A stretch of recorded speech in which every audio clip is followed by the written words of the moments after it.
Hell of a deal. Welcome back to the world famous Jiggy Jaguar radio broadcast. We are coast to coast. We are going to go to Skype. We're going to get our next guest in here. And I believe there's our next guest. How are you, my friend? Yes. I'm pretty good. How about yourself? Pretty good, actually. Welcome to the big program here. How are you? Oh, man, I'm great, man. Thank you for having me again. We are excited that you are joining us today here on our program. Now, for the folks that missed you the first time or they've been hiding under a rock, go ahead and give us a brief introduction on yourself, my man. Right. I'm Kilo M.O.E, CEO of OMG Entertainment. I'm also known as the artist Kilo M.O.E. Used to live in Topeka for a while. Lived in Topeka for about 7 years. I even went to Topeka High. Hoy, hoy, mighty Troy, by the way. That is amazing. Topeka. Yeah, hoy, hoy, mighty Troy. Fantastic. Now, for the folks that are joining us live, how do we find you online and pick up your stuff and get involved with you, my friend? The easiest way is www.kilomomusic.com. Don't forget the E, Kilo, M-O-E, music.com. You can find all my content, all my interviews, just anything you're looking for. Kilo Mo is right there. You can just jump in there and read and just dive in. Fantastic. We've got Kilo Mo with us today. He joins us live. He is fantastic. Get a hold of us online, jiggyjaguar.com, by the way. Also, you can find our app in both the app stores, iPod and Google Play. And Kilo Mo with us today. He joins us live here on our program. Now, you have a very interesting story. You have managed to do all sorts of different things, basically be all over the world. You've been around the world and back, my friend. Tell us about some of your adventures. Yes, sir. I really have. That kind of you really did your homework. That can be appreciated. Just like in one of my songs, Everything Designer, I said I've been around the world twice.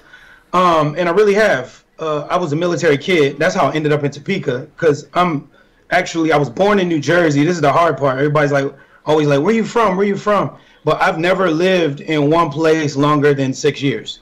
Like never. Even today, right now, I'm living in Nashville, and I've been here 3. So my story really starts way in Germany somewhere. Lived there for 4 years. That's how I got into the entertainment business. In general, we moved there. We moved from Germany, ended up in Fort Riley, Kansas, and we were only there for maybe a year, and that's how we ended up in Topeka. Topeka really starts the Kilo Mo story, and that's the name Kilo. That's where he comes from. Got myself into some trouble there, running the streets, and I'm a hip hopper, and that seems to follow us. Trouble. So, yeah, right. Like, make no mistakes. That's hip hop comes from the streets.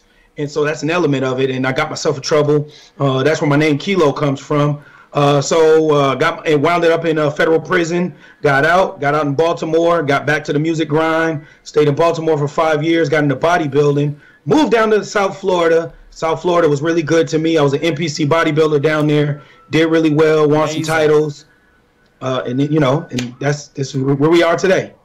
Fantastic. Now, Is it easier doing the hip hop thing or the bodybuilding thing? Man, you know what? It's funny you say easier. Man, easy is not in no place where it comes to grinding out entertainment. Hip hop or bodybuilding, never easy. Neither. I love to do. Man, that's even hard to choose between the two. So I would say, you know what? As far as easy is concerned, I would say the rigors of hip hop, I would take that over bodybuilding, because those competition diets and those 16-week benders where you're not doing the carbs and all that stuff. I think I'll take the hip hop. Hip hop easier. That's fantastic. It is a great guest with us today. Kilo Mo joins us here in our program, and he is absolutely amazing. With the bodybuilding, what attracted you going from hip hop to bodybuilding? Well, when I went to prison, I didn't have a whole lot of, I would say I didn't have a whole lot of marketable skills as far as a job is concerned. I came up with my father, and we've always been like, my father was into politics. He was a community activist. I won't get into all of that because, that just takes us to a whole nother place. But yeah, most people, if they do their research and know who I am, they would know who my father is. Yeah. And so I went to prison, and I had to find something. I had to find something because when I got out, it's like nobody's going to believe a community activist has been convicted of a crack case, right? So I got in there, and I was like, you know what? I was always an athlete. I played in 3 sports through Topeka High. Most people know me from that: football, basketball, and track. So I hated weights when I was playing sports. Went to the prison, had a whole bunch of time on my hands, started reading books, got my degree in nutrition, got into working out. I met a guy who used to work out with Dennis Gable from Iowa. They used to formerly from the Arnold Schwarzenegger in the Pumping Iron days. Oh yeah. Dennis Gable. Yeah. And he was a really close friend.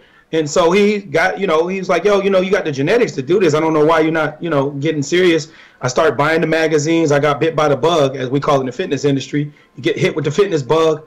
And before you know it, I was lifting and lifting and lifting. And I got way into it, got out. And I was like, I want to be a personal trainer. And I studied and studied and studied and really got into it. And I was good. 3rd place was my first show. Before you know it, I was like, you know what? I should win a show. And then I won a show. And then I was like, you know what? I want an overall. Then I want an overall. Then I was like, you know what? I want a state title. Then I got in the state heavyweight, 8th place. And then I was like, yo, you know what? I want to go pro. And then I tried to go, and that's when I got hurt, injured. And, that's kind of the timeline of everything. Well, that's pretty amazing. We have got Kilo M.O.E with us today. He joins us live here in our broadcast. And you can find him on Twitter at OMG_MOE. He is fantastic. He is making stuff happen. And so what did the prison experience teach you? It's funny. I had that conversation last night. I was talking to my kids about that.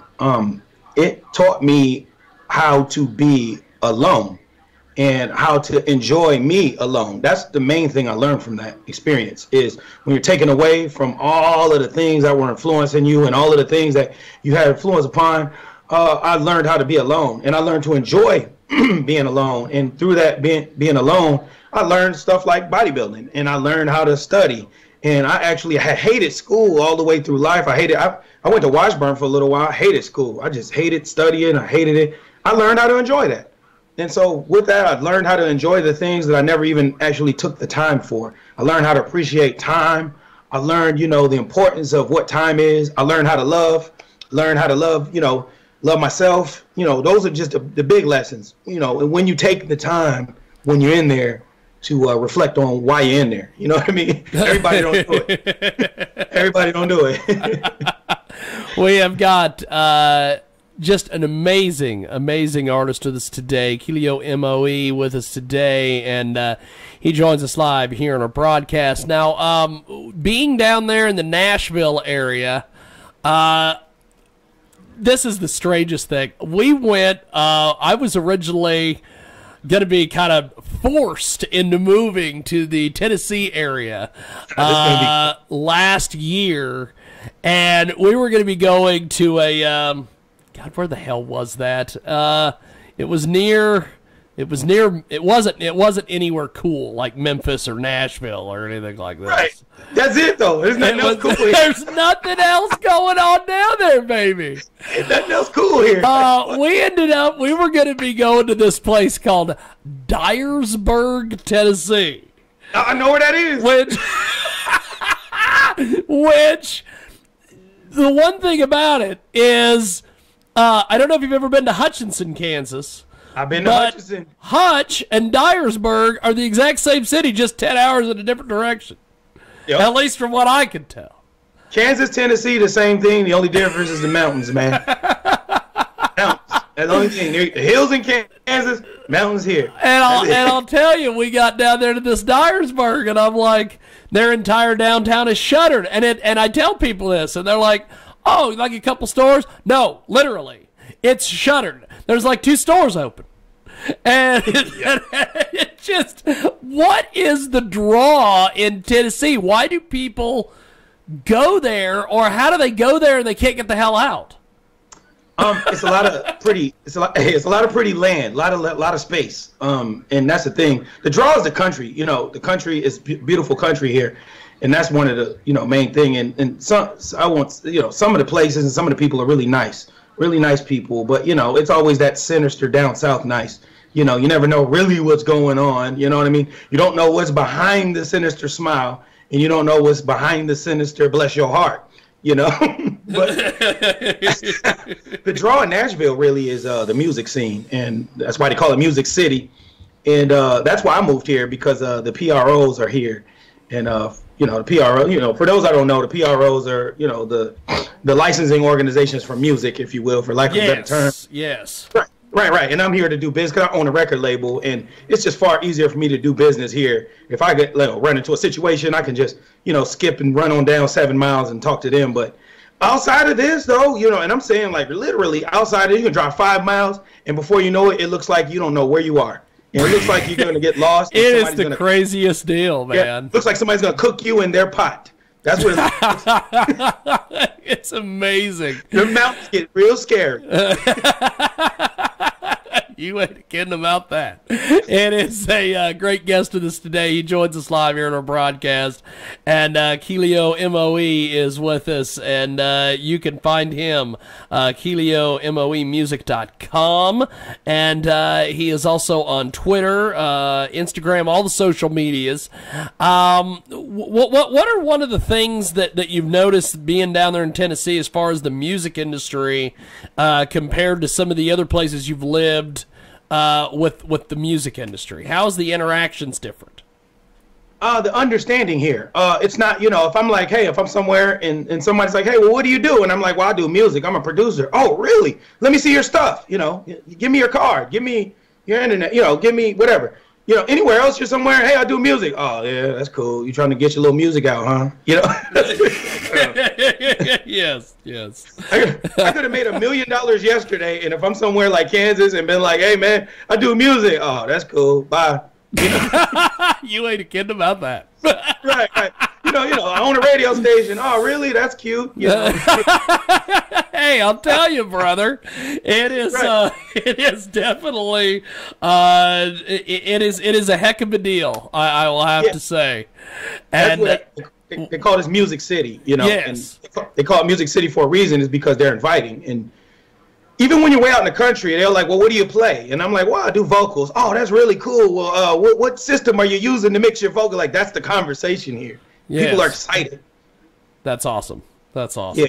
Now, before we let you go, what's next for you as an artist? What do you have coming up? Artist, I have an album out right now, Keys to the M.O.E.